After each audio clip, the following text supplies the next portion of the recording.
What do you think of this new idea that's come along now, where somebody can get cheered in WWE, but they don't get cheered when they're in AEW because WWE fans have put a cheer tax on AEW?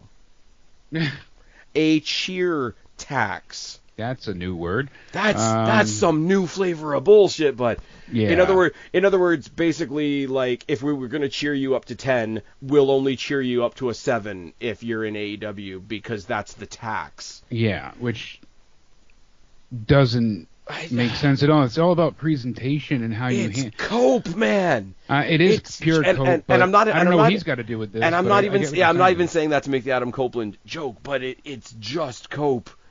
And they're dragging, they're pulling on, like, not even strings, like the fiber that used to be string, that used to be a thread of an argument.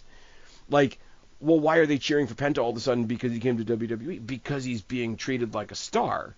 They said, who's the best luchador you got? And they got him, and then he's having these incredible matches, probably one of the longest matches, too, on the card both weeks, it feels like. And I'm sorry, like, for me personally, yeah. Giant fan of Pete Dunne, yes, Destiny, check it off your Spaz Phoenix bucket list, it's fine. The guy's criminally underutilized, so to put him in there with a brand new person, he's probably got a little bit of a chip on his shoulder of, hey, I haven't been used that much. And if you're watching not American Netflix, he cut a promo to that effect during the commercial break. Yeah. Basically, I don't even barely get on TV anymore, and it's because I don't get respect from you guys and whatever. But the real Pete Dunne, or the real guy behind Pete Dunne, I don't know what his real name is, if he's got a chip on his shoulder, he's going to take that and run with it and say, hey, here's a brand new guy that I know they're trying to push. I'm going to bust my ass and make him look like $1 million. It was a good like, we got that both weeks. People were saying, oh, Penta only looks great because of who he worked with. And I'm like, it's not the McPhee comparison again. I'm like, I'm telling you, it's not. We're going to see this really be something because Penta works well with others. And it's also that they're not allowing Penta to do 5 million ridiculous super bullshit moves. You know, that was a problem in AEW because you saw him and Phoenix kind of adhere to their style.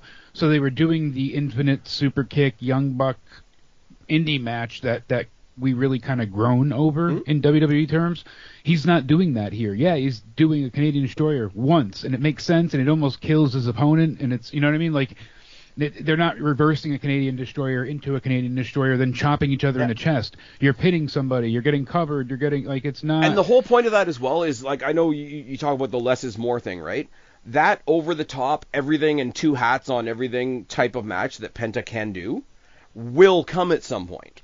Like, yes. We will get a match that is that ridiculous because we know Penta can do it. We certainly will. We will, but it'll feel special because you didn't see it the week before and the week before and the week before. And here's the other thing, too, right? Well, that lucha style will likely come out when he faces, you know, another luchador maybe, or, like, there's eventually levels, eventually they're going to throw him in the ring with somebody like a Dragon Lee that knows that style, or even with a Ray who's, you know, like the Hardy Boys, he's not 97 WCW Ray anymore, but no. Like he's capable and he can bring that out and like they'll know each other. It would be like, you know, taking Daniel Bryan and CM Punk from ROH and putting them in a WWE ring, and the bunch of us, myself included, went, wow, what the fuck is that?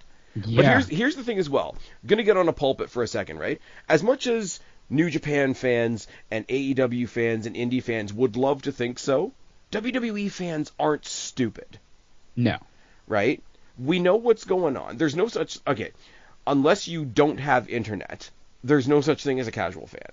Like, there's people that watch wrestling casually, yes, but there's no such thing as a casual fan. So everybody and their mother knows Penta's here, Ray's not here. Why that's is what Ray they said. It was the worst kept secret, and the crowd reacted as such. Well, exactly, and that's why I like that they're using Michael Cole as the mouthpiece, but it's WWE having fun with their audience, like wink and a nudge. We know you guys are in on the joke. Yeah. But here's the thing as well. Penta is part of a tag team. Why isn't his tag team partner here? Because Tony Khan is fucking him. Right? Exactly. So the fans that can't show their sympathy for that situation to Ray are going to give it to Penta. The extra support that they want to show to Ray that they can't show to Ray because Ray's in a straitjacket in a basement somewhere, they're going to give even more to Penta until Ray can get there. We're not stupid. No.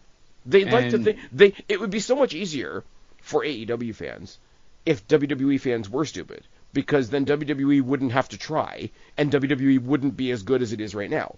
But because we aren't stupid, and WWE is trying and winning, by the way, they're just gonna cope, and they're gonna talk about the AEW cheer tax.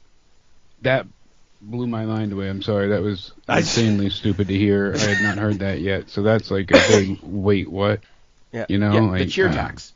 The tax. It's the AEW tax. And that's the thing. It's all about how they're handled and presented. To be AEW is to be under constant attack. Eat my ass with a spoon.